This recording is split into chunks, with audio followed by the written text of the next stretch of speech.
اعوذ باللہ من الشیطان الرجیم بسم اللہ الرحمن الرحیم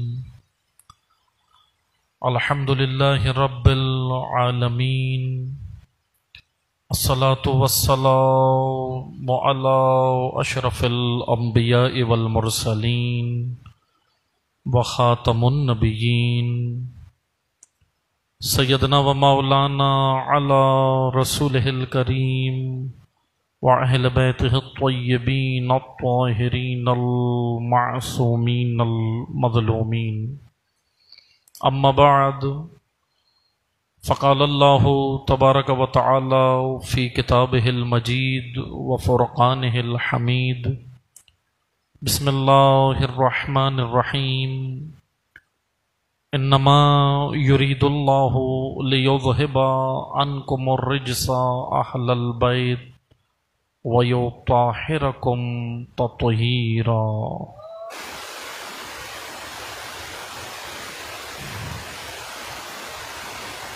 تمام حاضرین مجلس، حاضرین محفل، حاضرین دعا کو کہ حفظ و سلامتی کے لیے، مملکت پاکستان کے استحکام کے لیے، مقامات مقدسہ کی حفاظت کے لیے، علماء حق کی حفاظت کے لیے، حاضرین کی شرعی حاجات کی بجاوری کے لیے، بیماروں کی شفا کے لیے، بے گناہ اسیروں کی رہائی کے لیے، خصوصاً دعا کا اہتمام کرنے والے تمام برادران جو اس کار خیر میں شریک ہیں، ان سب کی حفظ و سلامتی کے لیے، ان سب کی توفیقات خیر میں اضافے کے لیے شب جمعہ ہے، شب مغفرت ہے، ہم سب کے مرحومین کی مغفرت کے لیے، ان کو اعلی علیین میں مقام عطا ہونے کے لیے، ان کو شفاعت محمد و آل محمد نصیب ہونے کے لیے، اور ہم سب کو زیارات مقامات مقدسہ، حج و زیارت کے شرف سے مشرف ہونے کے لیے،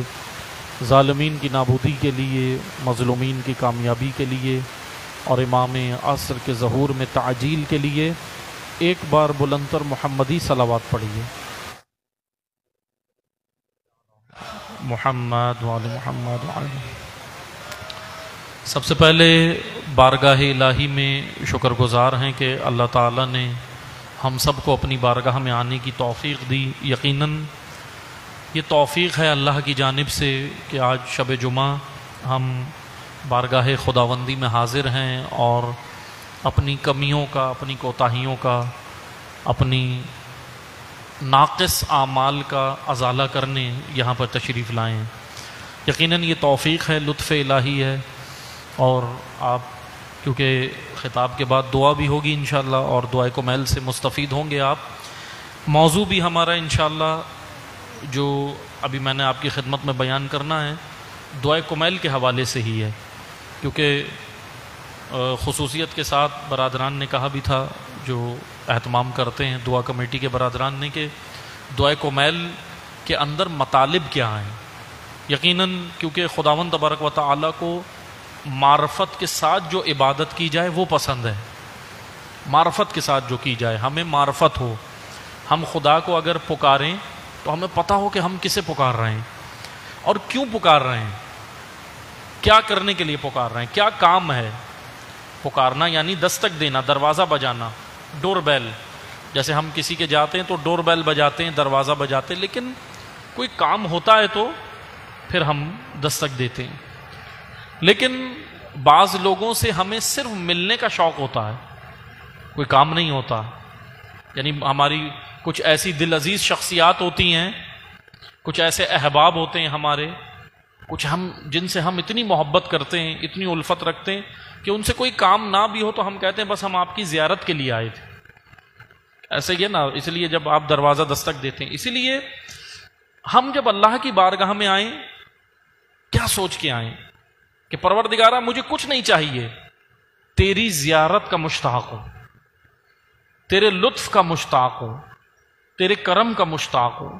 یعنی میں تیری بارگاہ میں اس لیے آیا ہوں کہ حکم تیرا ہے اور بس میں تجھ سے ملنے آیا ہوں۔ جیسے میں آپ کو فلسفہ بتاتا ہوں، الحمدللہ زائرین روزانہ کی بنیاد پہ جاتے ہیں، ایران، عراق، شام، مختلف مقامات پہ زیارت کے لیے جاتے ہیں نا، اور الحمدللہ آپ بھی گئے ہوں گے جو نہیں گئے خداوند تبارک و تعالیٰ انشاءاللہ انہیں سب کو لے کر جائے، اور ہم سب کو انشاءاللہ بار بار زیارت نصیب ہو تاکہ ہم اس در سے جڑے کے ساتھ۔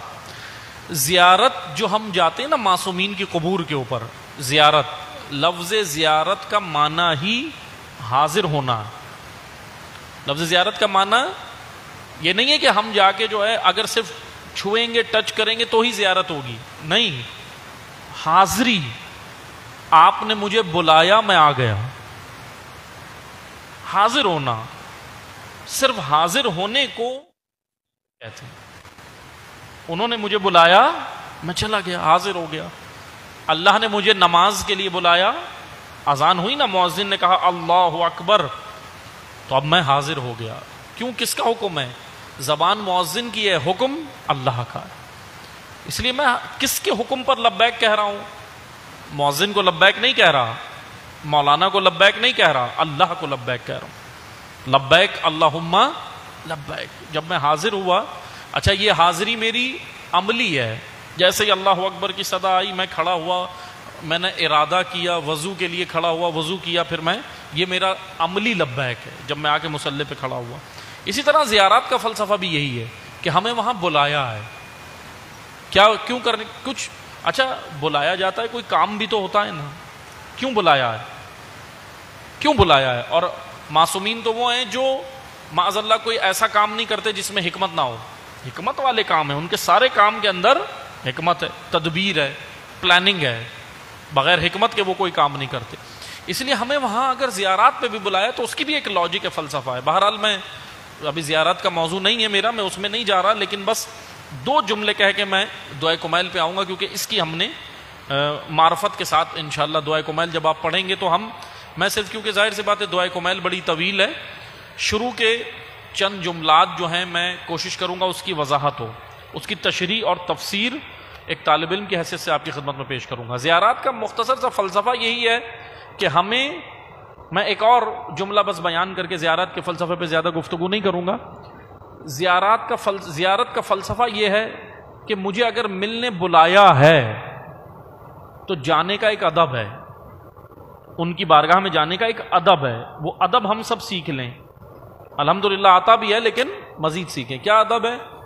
کہ مثال کے طور پہ اگر میں کسی عالم دین کے گھر پہ جاؤں، عام مولانا ہے، عالم دین ہے، غیر معصوم ہے، معصوم نہیں ہے، میں اگر کسی عالم دین کے گھر پر جاؤں تو اس عالم دین کے گھر جا کر ادب کیا ہے؟ میں بولتا رہوں یا اس کی سنوں؟ توجہ ہے آپ کی؟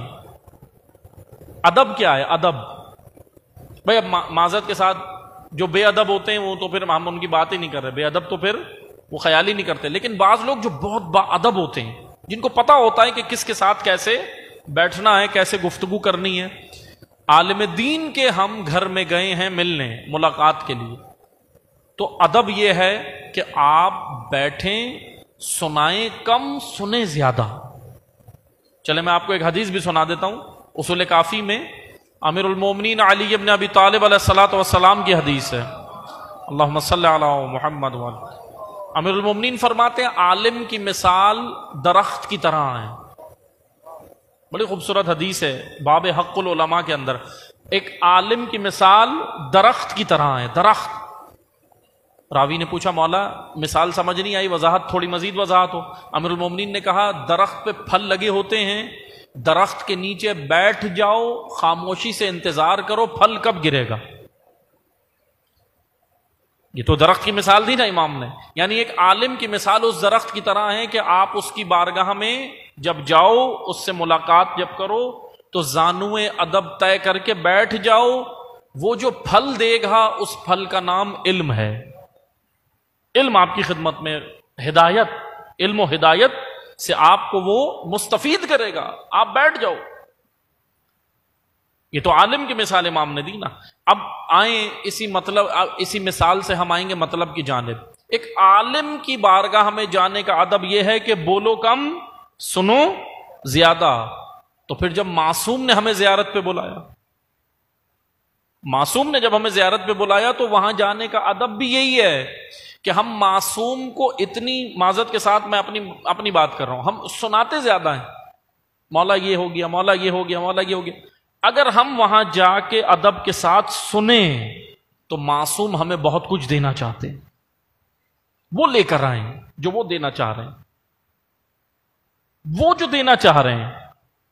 ہاں وہاں سے ہم بہت ساری چیزیں تو لاتے ہیں، ماشاءاللہ تبرکات لاتے ہیں، لائیں، اور میں اس کو منع نہیں کر رہا، لائیں، تبرکات ہیں، شفا ہے، تبرک کے اندر شفا ہے، الحمدللہ ہمارا عقیدہ ہے اس تبرک کے اندر شفا ہے، لائیں، بانٹیں لوگوں کو۔ لیکن معصوم جو دینا چاہ رہے ہیں وہ ہے ہدایت، وہ ہے ہدایت۔ گھروں کے اندر اگر ناچاکیاں ہیں، اگر ہم وہاں جا کر صرف بیٹھ کر سنیں تو وہ ہمیں دیں گے کہ تمہاری ناچاکی کیسے ختم ہوگی، تمہارے مسائل کیسے ختم ہوں گے، تمہارے امور کا حل، تمہارے انفرادی اور اجتماعی امور مسائل کا حل موجود ہے ان کے پاس۔ لیکن ہم وہاں سے لیں، تو زیارت پہ ہمیں اسی لیے بلایا تاکہ ہم بس وہاں جا کر ان سے لے کر آئیں جو وہ ہمیں دینا چاہتے۔ بس عزیزان محترم، زیارت کا موضوع ہمارا نہیں، ہمارا موضوع ہے دعائے کمیل۔ ہم دعائے کمیل پڑھنے حاضر ہوئے ہیں۔ دعائے کمیل میں دعا کے حوالے سے دعائے کمیل کی اہمیت اور افادیت آپ سنتے ہیں، یہ حضرت دعائے خضر ہے، یہ حضرت خضر علیہ السلام کی یہ دعا ہے جو مولا علی نے جناب کمیل کو تعلیم دی تھی۔ یہ آپ مشہور ہے، سب نے سنی ہے روایت۔ میں مزید زیادہ کوئی تمہیدی گفتگو نہیں کروں گا کیونکہ مختصر وقت میں نے کوشش کرنی ہے کہ آپ کو چند مطالب پیش کر سکوں۔ شروع میں اگر آپ دیکھیں تو یہاں پہ دعائے کمیل کے اندر آغاز کہاں سے ہو رہا ہے، توجہ سے سنیے گا۔ میں ظاہر سی بات ہے کہ سب کچھ ساری وضاحت نہیں ہو سکے گی، کیونکہ اگر سب کی وضاحت کرنے لگے تو یقیناً دعائے کمیل ایک ایسا موضوع ہے جس پہ اشرے ہوں، اشرح نہیں اشرے ہوں، تو پھر جا کے اس کے مطالب کھلیں گے کہ ہم اس دعا کے اندر یعنی کتنا معرفت کا خزانہ ہے معصومین نے جو ہمیں دیا ہے۔ سب سے پہلے اور ہر معصوم سے ہم سیکھیں کہ جب بھی بارگاہ الہی میں وہ حاضر ہوتے ہیں یا دعا کرتے ہیں تو یا گفتگو کا بھی آغاز جب معصومین کرتے ہیں تو آغاز توحید سے کرتے ہیں، وحدانیت خدا۔ یہاں سے امیر المومنین نے کیسے آغاز کیا؟ بسم اللہ کے بعد ہم شروع کرتے ہیں اللہم انی اسألوکا، اللہم انی اسألوکا، کہ اے پروردگارہ، اے اللہ میں تجھ سے التجا کرتا ہوں۔ کیا مانگ رہے ہیں علی یہاں پر؟ کیا ہمیں مانگنا سکھا رہے ہیں؟ علی ہمیں سکھا رہے ہیں، مولا علی ہمیں سکھا رہے ہیں کہ دیکھو سیکھو۔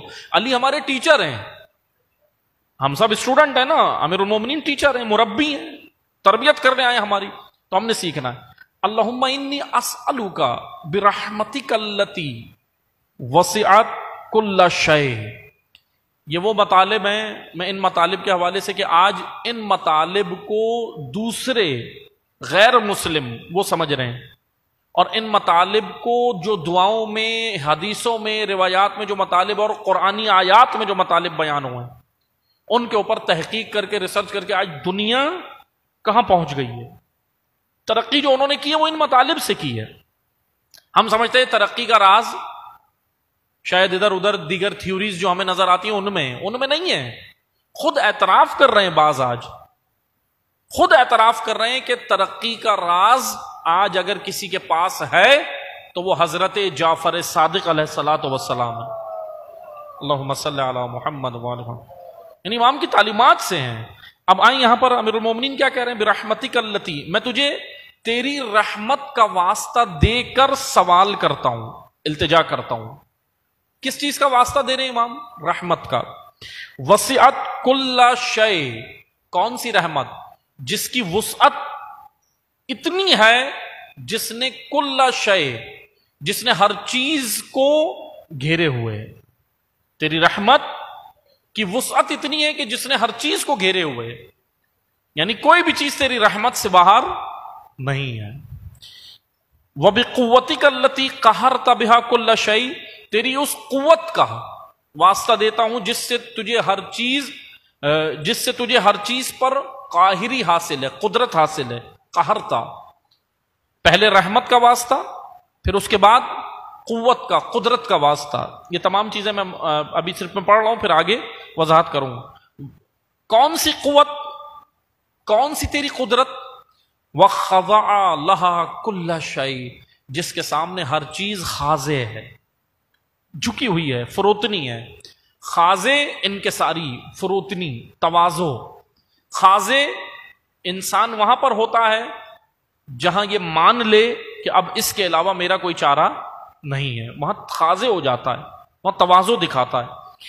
وَذَلَّ لَهَا كُلُّ شَيْءٍ وَذَلَّ، ذل ذال لام ذل، ذل عربی زبان میں کہتے ہیں پستی کو، اور اسی سے ذلت ہے، ذل سے ذلت ہے، ذل کہتے ہیں پستی کو، اور دنوو دال نون واو دنوو کہتے ہیں بلندی کو۔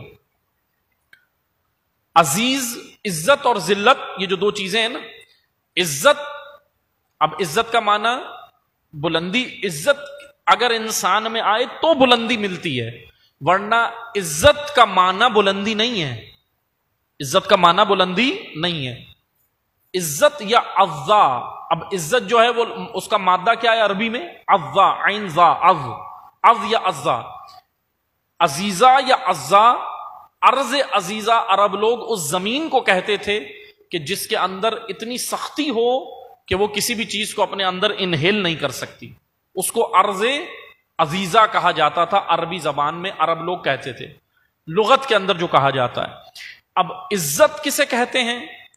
عزت اور ذلت، اچھا مومن کے اندر دونوں ہونی چاہیے، توجہ سے سنیے گا، مومن میں عزت اور ذلت دونوں ہونی چاہیے۔ کہاں؟ عزت لوگوں کے سامنے، کفار کے سامنے، خلق خدا و مخلوق خدا کے سامنے عزیز رہے، اللہ کے سامنے ذلیل رہے،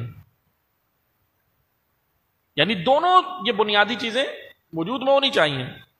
اگر خدا کے سامنے بھی اپنے اکڑ دکھائے، عزت دکھائے، تواضع نہ دکھائے تو نہیں، کیونکہ وہاں سے عزت کا منبع ہی خدا ہے۔ تو یہاں ذلت یا ذلہ، امیر المومنین کیا کہہ رہے ہیں؟ تیری اس قدرت کا واسطہ دے کر ہم تجھ سے سوال کرتے ہیں کہ جس کے سامنے تمام چیزیں خاضع ہیں اور پست ہیں، کوئی بھی چیز تیرے ہم پلہ یا تیرے برابر نہیں ہے، سب پست ہیں، تمام مخلوقات، تمام چیزیں، تمام۔ اب آپ مجھے بتائیں اس سے خوبصورت توحید کہاں بیان ہوگی؟ توحید جیسی امیر المومنین بیان کر سکتے ہیں ویسی واقعاً کوئی بیان نہیں کر سکتا۔ میں جلدی عرض کر رہا ہوں، حالانکہ ان تمام چیزوں کی وضاحت کے لیے وقت چاہیے۔ وَبِجَبَرُوتِكَ الَّتِي غَلَبَتْ بِهَا كُلَّ شَيْءٍ، تیری اس جبروت کا واسطہ، جبروت تیرے اس روب و دبدبے کا واسطہ، تیرے اس روب و دبدبے کا، تیری اس ذات کا واسطہ جس کے اندر روب ہے، دبدبا ہے۔ کیا واسطہ دے کر سوال کرتے ہیں؟ غلبت بہا کل شے، جس نے اس روب کی وجہ سے، اس دبدبے کی وجہ سے تمام چیزوں پر وہ غالب ہے۔ خدا غالب ہے، تمام چیزیں مغلوب ہیں، خدا غالب ہے۔ مناجات امیر المومنین میں بھی جملے ہیں نا کہ مولا یا مولا انت المولا وانا العبد، تو مولا ہے میں تیرا عبد ہوں، اور بتا، بھلا مجھے بتا، یہ امیر المومنین کی مناجات میں کہ پروردگارہ بھلا تو مجھے بتا کہ عبد پر مولا کے علاوہ رحم کون کر سکتا؟ تو غالب ہے میں مغلوب ہوں، تو غالب ہے میں مغلوب ہوں، میں مغلوب ہوں، اور غالب کے علاوہ مغلوب پر رحم کون کر سکتا؟ اور کوئی نہیں کر سکتا۔ پھر آگے حضرت فرماتے ہیں وَبِعِزَّتِكَ الَّتِي، اب عزت کی بات ہو، تیری اس عزت کا میں تجھے واسطہ دیتا ہوں، لا يقوم لها شيء، جس عزت کے مقابلے میں کوئی بھی چیز ٹھہر نہیں سکتی، کوئی بھی چیز تیرے ہم پلہ برابری نہیں کر سکتی۔ وَبِعَظَمَتِكَ الَّتِي مَلَأَتْ كُلَّ شَيْءٍ، تیری اس عظمت کا واسطہ دیتے ہیں جس کے جلووں سے ہر چیز ملأت، پر، ملا عربی زبان میں کہتے ہیں ملا، میم لام الف حمزہ ہے آخر میں، ملا عربی زبان میں یہ قرآنی لفظ بھی ہے، قرآن میں بھی استعمال ہوا۔ ملا ڈکشنری میں، لغت میں، یا ملا عربی زبان میں کہتے ہیں پر، جیسے یہ گلاس، پانی کا گلاس ہے، پر ہے، اس میں مزید کوئی گنجائش نہیں ہے۔ ملا کہتے ہیں پر، اور فقر کہتے ہیں کمی۔ ملا کے اگینسٹ ایک لفظ ہے فقر، اسی سے فقیری ہے، فقیری کمی کو کہتے ہیں۔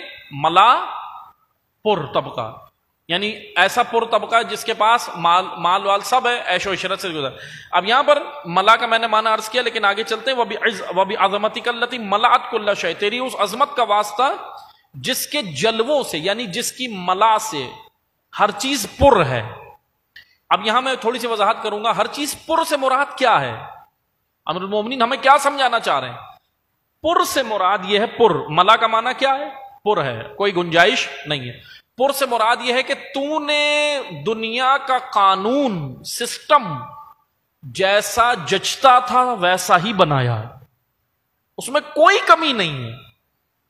سمندر جیسے بننے چاہیے تھے ویسے ہی بنے ہیں, دریا جیسے ہونے چاہیے تھے ویسے ہی ہیں, درخت جیسے جچتے تھے ویسے ہی ہیں, جانور جیسا ہونا چاہیے تھا ویسا ہی ہے, انسان جیسا ہونا چاہیے تھا ویسا ہی ہے, زمین جیسی ہونی چاہیے تھی ویسا ہی ہے. کہکشانے, چرن پرن, نجم, شجر, حشر, فصلیں, کوپلیں, یعنی تیرا یہ جو نظام ہے نا پروردگارہ بہت ہی خوبصورت ہے. امیر المومنین نظام کی بات کر رہے ہیں, سسٹم کی, کہ یعنی تو نے جو اشیاء بنائی ہیں, خلق کی ہیں, یہاں قانون خلقت بیان ہو رہا ہے دعائے کمیل میں. یہ ایک ایک جملہ اگر اس کے اوپر ریسرچ ہو, تحقیق ہو, تو یقین جانیں ہماری زندگیاں بدل جائیں, ہمیں پتہ چلے. علوم کے خزانے ہماری یونیورسٹیز کے اندر ریسرچ ہونی چاہیے, یونیورسٹیز کے اندر ریسرچ. اتنے مطالب ہیں ہمارے پاس, اتنے مطالب ہیں. مثلا یہ دعائے کمیل, دعائے عرفہ, ابھی ذی الحج کا مہینہ آ رہا ہے, دعائے عرفہ. دعائے عرفہ بہترین میڈیکل اسٹوڈنٹس کے لیے بہترین دعا ہے, میڈیکل اسٹوڈنٹس کے لیے. وہاں سید الشہداء نے, امام حسین نے دعائے عرفہ میں ہڈیوں کا مڑنا, ہڈیوں کا بالکل مڑنا, اور ایسے یہ جو میرا ہاتھ گھوم رہا ہے, ہم سب کے ہاتھ حرکت کر رہے ہیں, دعائے عرفہ کے اندر امام حسین نے اس کی جانب ہماری توجہ کرائی ہے کہ پروردگارہ میں تیری کس کس نعمت کا شکر ادا کروں. گوشت کے اوپر چڑھے ہوئے لوتھڑے کا کروں, اس کی رگوں کا کروں, شریانوں کا کروں, یا ان ہڈیوں کا کروں جو مڑتی بھی ہیں. یعنی نعمتیں دیکھیں آپ, باڈی اسٹرکچر. یعنی امام حسین ہماری توجہ پورے باڈی اسٹرکچر پہ کرا رہے ہیں. میڈیکل اسٹوڈنٹس کے لیے, میڈیکل کی فیلڈ کے لیے بہترین منابع ہیں, وہ منبع ہے بہترین, علوم کے خزانے یہیں پہ. اب یہی آپ دیکھ لیں, کریشن آف ورلڈ, تخلیق کائنات, کیا کہہ رہے ہیں مولا علی؟ چلیں اب میں اس کی وضاحت کروں. اگر اس کی وضاحت کے لیے ہم جائیں, نہج البلاغہ میں پہلا خطبہ موجود ہے. نہج البلاغہ کا پہلا خطبہ اتنی خوبصورت امیر المومنین نے خلقت کا قانون بیان کیا ہے کہ تخلیق کائنات کیسے ہے, پہاڑ کیسے ہیں خلق ہوئے, ہوائیں کیسے خلق ہوئیں, دخان بادل کیسے خلق ہوئے, بارش برستی کیسے ہے, کیا سسٹم ہوتا ہے. ابھی آج دنیا ریسرچ کر کے پہنچ گئی ہے, کلاؤڈ سیڈنگز ہو رہی ہیں نا, کلاؤڈ سیڈنگز آج ہو رہی ہیں نا بھائی, مصنوعی بارشیں بھی برسا رہے ہیں نا.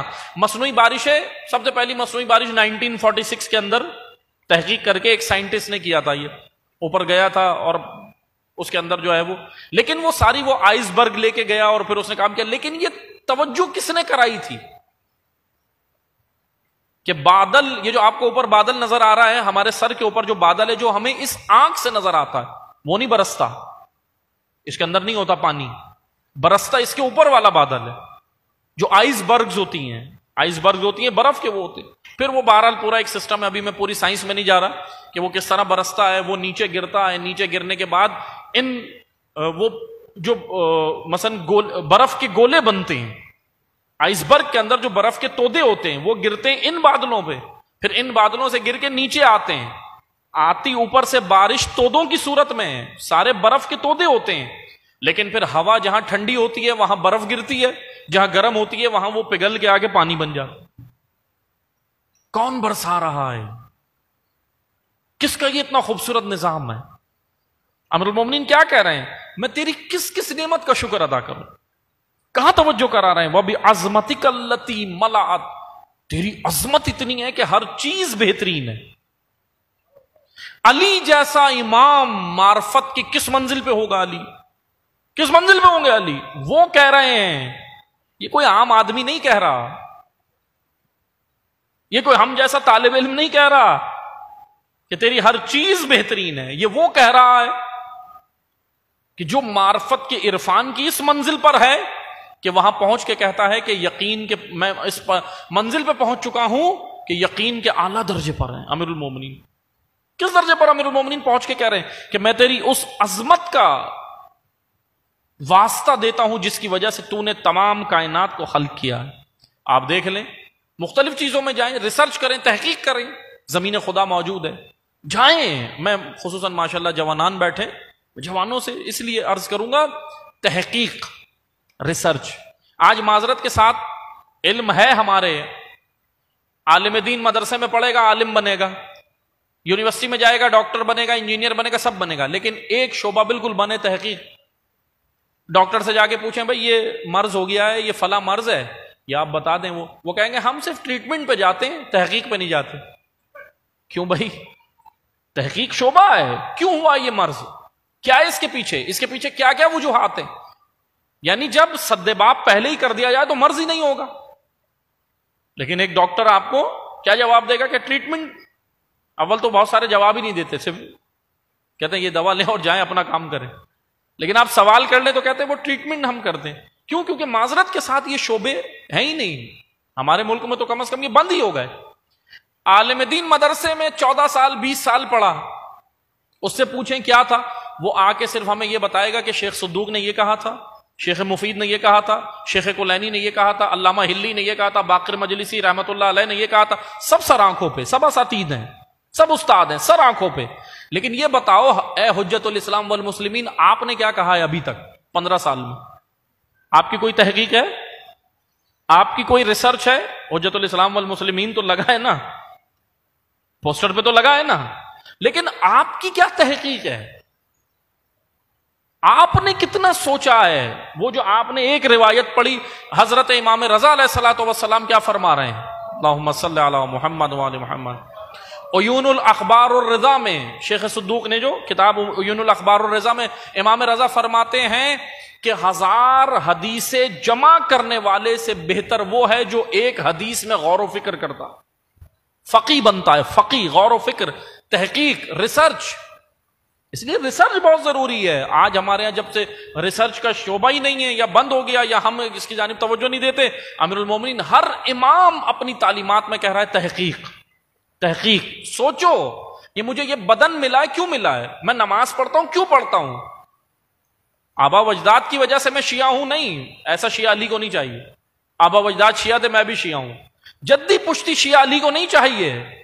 علمی شیعہ، معیاری شیعہ، تحقیق کرنے والا شیعہ، ریسرچ کرنے والا شیعہ امیر المومنین کو چاہیے.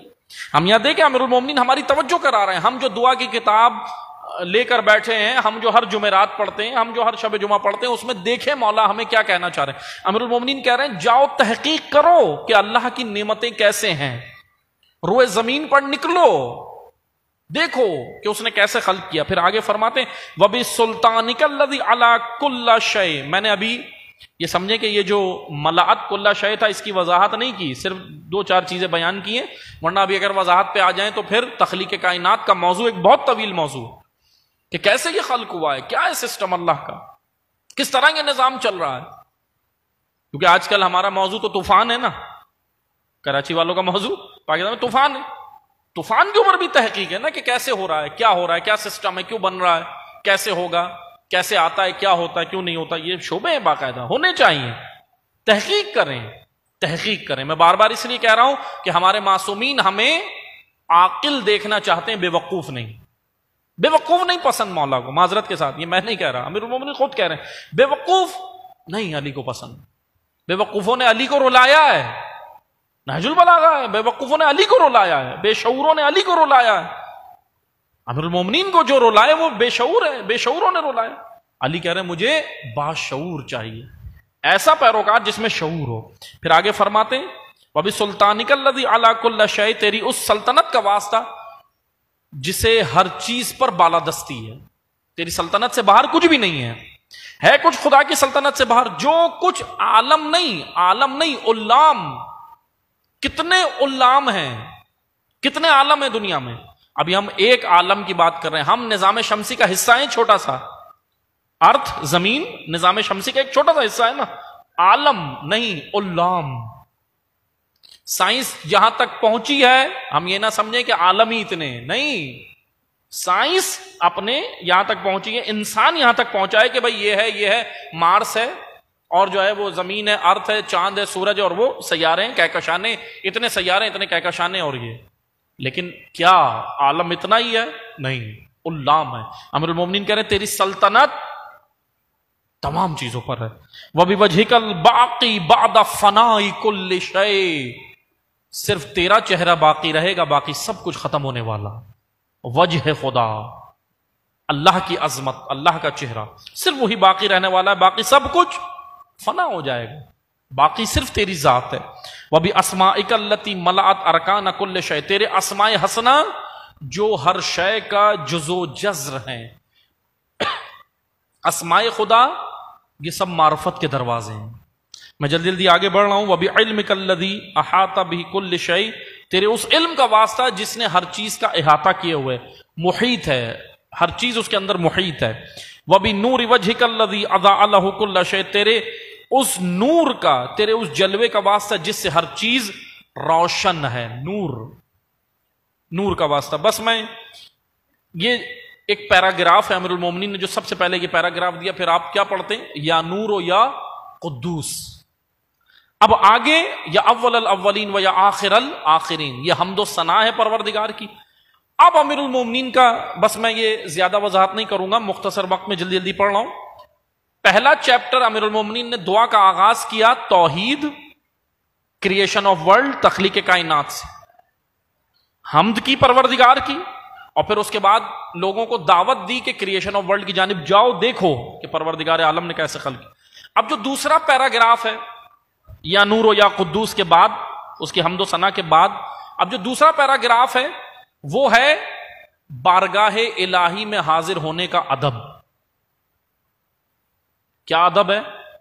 اللہم اغفر لی الذنوب التی تحت کل عصم، خدایا اب تو مجھے معاف کر، مغفرت کر، میرے کون سے گناہ، ذنب، ذال نون با، ذنب، میرے ان گناہوں کو معاف کر دے، تحت کل عصم یعنی جو برائیوں کو، ایسے گناہ، تحت کل عصم جو برائیوں سے محفوظ رکھنے والی پناہ گاہوں کو مسمار کرنے والے ہیں۔ اب توجہ سے سنیے گا، میں یہاں وضاحت کر رہا ہوں۔ گناہ کی چند اقسام یا گناہ کے مختلف نام ہیں جو قرآن کریم نے لیے ہیں گناہ کے۔ گناہ ہے کیا چیز؟ گناہ کرتا کیا ہے؟ گناہ کے اندر ہوتا کیا کیا ہے؟ پتہ تو چلے نا ہمیں، بس ہمیں یہی پتا ہے بھائی گناہ کبیرہ، گناہ صغیرہ، دو کیٹیگریز اور کہانی ختم۔ نہیں، گناہ کا ایک نام جو اس میں امیر المومنین نے ابھی لیا ہے وہ ہے ذنب، ذال نون با، ذنب۔ گناہ کا ایک اور نام قرآن کریم نے لیا ہے، گناہ کی اصطلاحات کہہ لیں اس کو، نام کہہ لیں گے، اصطلاحات، ٹرمز، مختلف اصطلاحات ہے۔ دوسرا نام جو قرآن کریم نے لیا ہے وہ ہے معصیت، عصیان۔ ایک اور جگہ پہ قرآن کریم نے جو گناہ کے حوالے سے ایک اصطلاح استعمال کی وہ ہے اسم، الف سا، سا سے نہیں، سین نہیں، سا، سا اسم، اسم ہے، ذنب، معصیت، اسم۔ ایک اور گناہ کی اصطلاح جو استعمال ہوئی ہے وہ ہے جرم، جرم۔ میں ابھی وضاحت کروں گا کہ یہ اس میں فرق، ڈفرنس کیا ہے، جرم ہے۔ ایک اور گناہ کی اصطلاح جو استعمال ہوئی ہے وہ ہے لمم، لام میم میم، لمم۔ اسی طرح 17 اصطلاحات، 17 اصطلاحات قرآن کریم نے گناہ کے موضوع پر بیان کی ہیں، مختلف سیاق و سباق کے ساتھ جو آیات ہیں۔ بس توجہ سے سنیے گا جلدی جلدی۔ یہاں پر جو اصطلاح مولا علی استعمال کر رہے ہیں، میں 2 اصطلاحات مولا علی نے پہلے استعمال کی ہیں، ذنب اور عصم، عصیان۔ اس کی وضاحت کروں گا۔ ذنب عربی زبان میں، پہلے ڈکشنری سے میں وضاحت کرتا ہوں پھر ہم اس کی جانب آئیں۔ ذنب عربی زبان میں کہتے ہیں ایسی شے جو آپ کے ساتھ چپک کر پیچھے پیچھے آ جائے۔ دم والے جانور کو، جن جانوروں کی دم ہوتی ہے، ان کو عربی زبان میں ذمبالہ کہتے ہیں، ذمبالہ، ذال کے ساتھ ذمبالہ۔ کیوں کہتے ہیں؟ کیونکہ ان کی دم ہے پیچھے لگی ہوئی، وہ دم ان کے ساتھ ساتھ ہے، دم وجود سے الگ نہیں ہے۔ گناہ کو ذنب اس لیے کہتے ہیں روح انسانی، وجود انسانی، نفس انسانی کے ساتھ وہ دم کی طرح چپک جاتا ہے۔ ایک اس کو خصوصیت کہہ لیں یا شرط کہہ لیں گناہ کی، گناہ انسان کے وجود کے ساتھ لگ جاتا ہے، چپک جاتا ہے۔ عصیان معصیت کسے کہتے ہیں؟ عصیان اس گناہ کو کہتے ہیں جس کے اندر سرکشی ہوتی ہے، نافرمانی ہوتی ہے، جس کے اندر اکڑ کر کے پھر سرکشی کرتا ہے۔ ایک تو وہ ہوتا ہے کہ انسان سے گناہ ہو جاتا ہے، انجانے میں ہو جاتا ہے، اس کو عربی زبان میں کہتے ہیں، جو انجانے میں گناہ ہو جائے اس کو عربی زبان میں کہتے ہیں فسق، فاسین قاف، فسق۔ فسق عربی میں کہتے ہیں وہ کھجوریں دیکھیے پکتے ہوئے، کھجوریں پک رہی ہوتی ہیں درختوں کے اوپر، وہ کھجور جو جب وہ پک رہی ہوتی ہے تو اوپر اس کے بڑا سا خول ہوتا ہے، اس کی سب سے مضبوط جلد باہر ہوتی ہے، پھر اس کے اندر بھی ایک اور جلد ہوتی ہے اسکن، اور اس کے اندر پھر پیسٹ اور اس کا مواد ہوتا ہے، گھٹلی ہوتی ہے، گھٹلی کے اوپر مواد سارا چپکا ہوتا ہے، پھر مواد کے اوپر معمولی سی جھرری ہوتی ہے، پتلی اسکن، اور پھر اس کے اوپر موٹی اسکن۔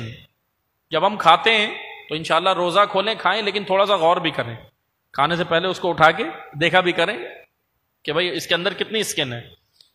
کھانی تو انسان نہیں ہے کیونکہ اللہ نے انسان کے لیے یہ چیزیں خلق کی ہیں۔ بہرحال وہ دو اسکن ہوتی ہیں، دو جھریاں ہوتی ہیں، دو اسکن، ایک مضبوط ہوتی ہے باہر جو باہر سے تیز ہواؤں کے پریشر کو روکتی ہے تاکہ پکتے ہوئے کھجور اندر سے خراب نہ ہو جائے، اور ایک اندر جھری ہوتی ہے جو پیسٹ کو گھٹلی پہ چپکا کے رکھتی ہے۔ جب پتلی والی جھری سے کھجور باہر آئے، پیسٹ باہر آئے، پھٹ کے نکلے، اسے فسق کہتے ہیں، اور جب موٹی والی جھری سے باہر نکل جائے اسے فجور کہتے ہیں عربی میں۔ پتلی والی سمجھ آئیے تو میں آگے بڑھتا ہوں۔ پتلی والی اسکن جو اندر ہے اس سے جب پیسٹ اس کا جھری سے باہر نکلے تو وہ فسق ہے، اور جب وہ اس سے بھی باہر نکل جائے جو موٹی اسکن تھی تو وہ فجور ہے۔ تو فسق و فجور کا لفظ جو ہم استعمال کرتے ہیں وہ اس طرح ہے۔ فسق ایسا گناہ ہے جو انسان سے ہو گیا، چاہتا نہیں تھا، انجانے میں ہو گیا، لیکن پھر اس کے بعد فسق اتنا اندر جگہ بناتا رہتا ہے، ایسے راسخ ہوتا ہے، گناہ میں مزہ بھی تو آتا ہے نا، مزہ آنے لگتا ہے، تو پھر وہ ابھی آیا تھا وہ چھوٹی اسکن سے باہر، اللہ کے قانون کی چھوٹی اسکن سے، ایمان کی چھوٹی جھری سے باہر نکلا تھا وجود انسانی گناہ کر کے، وہ فسق ہے۔ لیکن جب وہ باہر اور نکل گیا، اب اس کو گناہ نہیں لگتا، تو اب وہ فاجر بن جائے گا، اور اس کے اس عمل کو فجور کہتے ہیں، کیونکہ گناہ کی اس کو عادت ہو گئی۔ جب پہلا گناہ کیا تھا تو فاسق بنا تھا، لیکن خدا اتنا کریم ہے، توبہ کا دروازہ کھولا ہوا ہے، ابھی بھی پلٹ جاؤ۔ عصیان کیسا گناہ ہے؟ سرکشی، نافرمانی۔ میں یہیں پر روک رہا ہوں، حالانکہ اس کی میں نے عرض کیا نا کہ وضاحت کی ضرورت ہے، لیکن بس یہاں دو جملے سن لیں گناہ کے حوالے سے، اور انشاءاللہ دعا کی جانب پہ آئیں گے۔ ذنب ایسا گناہ جو انسان کے ساتھ چپک گیا، دم کی طرح چپکا ہوا ہے، اور عصیان، فسق، فجور، اسم، جرم، یہ سارے گناہ ہیں۔ جرم کس گناہ کو کہتے ہیں؟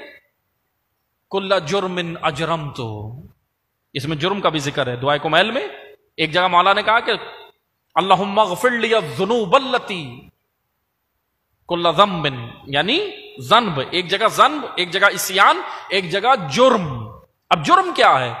پہلے جرم کی وضاحت سنیں لغت کی۔ جرم ڈکشنری میں لغت میں کہتے ہیں جرم وہ پھل جو اپنے درخت سے جدا ہو جائے، اسے جرامہ کہتے ہیں، جرامہ عربی زبان میں، جو درخت سے گر جائے، درخت سے اپنے الگ ہو جائے، اس کا درخت تھا وہ پھل وہ اب الگ ہو گیا، اس کو جرامہ کہتے ہیں۔ اب آئیں، یہ تو وہ تھا مطلب تھا، لیکن ہم آئیں دینی اصطلاح کی جانب۔ دینی اصطلاح میں قرآن کی نگاہ سے، روایات کی نگاہ سے جرم کسے کہتے ہیں؟ جرم اس عمل کو کہتے ہیں جو انسانی وجود کو گرا دیتا ہے، انسانیت سے گراتا ہے، انسانیت سے گراتا ہے۔ جرم وہ گناہ ہے جو انسان کو انسانیت سے گراتا ہے، ایسا گناہ جو انسان کو اس کے اشرف المخلوقات کے درجے سے نیچے لاتا، جو انسان کو اس کے رب کے قرب سے روک لیتا ہے، نیچے لے آتا ہے، گرا دیتا ہے۔ کہاں گرا دیتا ہے؟ پستی کی جانب لے آتا ہے، اس کو جانور بنا دیتا ہے۔ جانور سے بدتر بنا دیتا ہے، وہ جرم ہے۔ زنا جرم ہے، بالکل جرم ہے۔ ہم جنس پرستی زنا سے بڑا جرم ہے۔ کیوں؟ کیونکہ ہم جنس پرستی جانور نہیں کرتا، اور جب انسان کرتا ہے تو جانور سے بھی گر جاتا ہے، اتنا پست انسان ہو جاتا ہے، گھٹیا ہو جاتا ہے کہ وہ کام شروع کر دیتا ہے جو اللہ نے جس پہ سختی سے پابندی لگائی تھی، جس کی وجہ سے نبی کی قوم کو، پوری قوم پہ عذاب آتا ہے۔ آج وہ کام اس کی پروموشن کے لیے آج پورے آپ دیکھ سکتے ہیں، ہومو سیکچولیٹی کے لیے کیا کیا کیا جا رہا ہے آپ دیکھ سکتے ہیں، پروموشن کی جا رہی ہے باقاعدہ ڈراموں میں، فلموں میں، کارٹونز کے ذریعے اس ہومو سیکچولیٹی کی پوری پروموشن ہو رہی ہے۔ کیوں ہو رہی ہے؟ اس کی بنیادی وجہ کیا ہے؟ اس کی وجہ یہ ہے کہ آپ کو اتنا شیطان پرست بنانا ہے، اتنا بنانا ہے کہ آپ کو روحانیت سے دور کرنا ہے، اسپرچولیٹی سے دور کرنا ہے۔ بس عزیزان محترم، گناہ انسان کرتا ہے، ہو جاتا ہے، بعض اوقات انجانے میں ہوتا ہے، بعض اوقات پھر اس کو مزہ آتا ہے، جان بوجھ کے کرتا ہے، لیکن خدا نے ایک باب رحمت کھولا ہے۔ بس 2 جملے سن لیں، میں گفتگو کو سمیٹ رہا ہوں۔ ایک ہے توبہ، ایک ہے مغفرت۔ توبہ فعل انسان ہے، مغفرت فعل خدا۔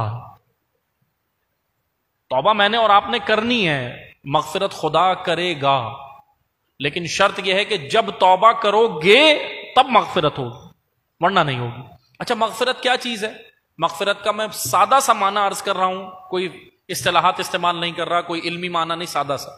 مغفرت کا سادہ سا معنی ہے خاص لطف الہی، خاص کرم خدا کا لطف۔ مغفرت یعنی خدا چاہتا ہے کہ یہ آ جائے مختلف بہانوں سے۔ خدا اتنا کریم ہے، میں آپ کو ایک مثال دیتا ہوں۔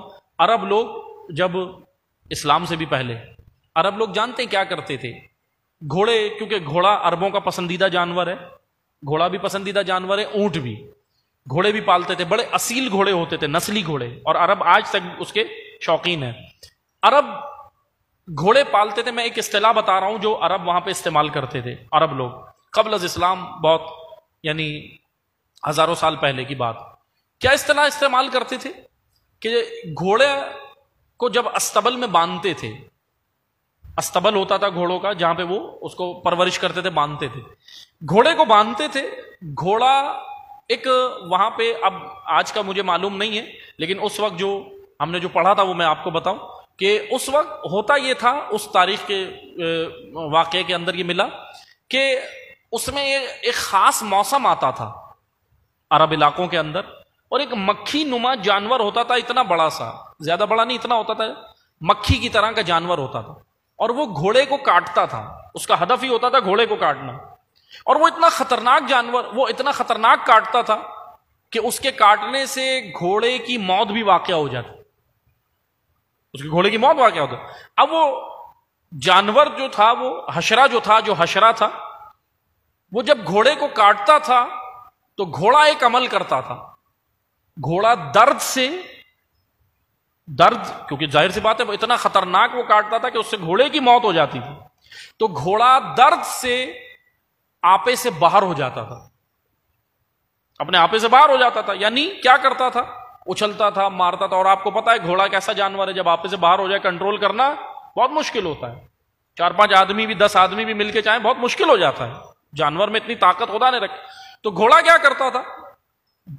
اب گھوڑے کے مالک کیا کرتے تھے؟ توجہ سے سنیے گا، میں اس سارے واقعے میں آپ کو گناہ اور توبہ اور مغفرت بتانا چاہ رہا ہوں کہ کیا چیز ہے۔ اب گھوڑا جب آپے سے باہر ہوتا تھا تو کیا کرتا تھا؟ وہ باہر نکلتا تھا، اچھل کود کرتا تھا، بھاگنے کی کرتا تھا، مالک کے کنٹرول میں نہیں رہتا تھا۔ اچھا، مالک کیا کرتا تھا؟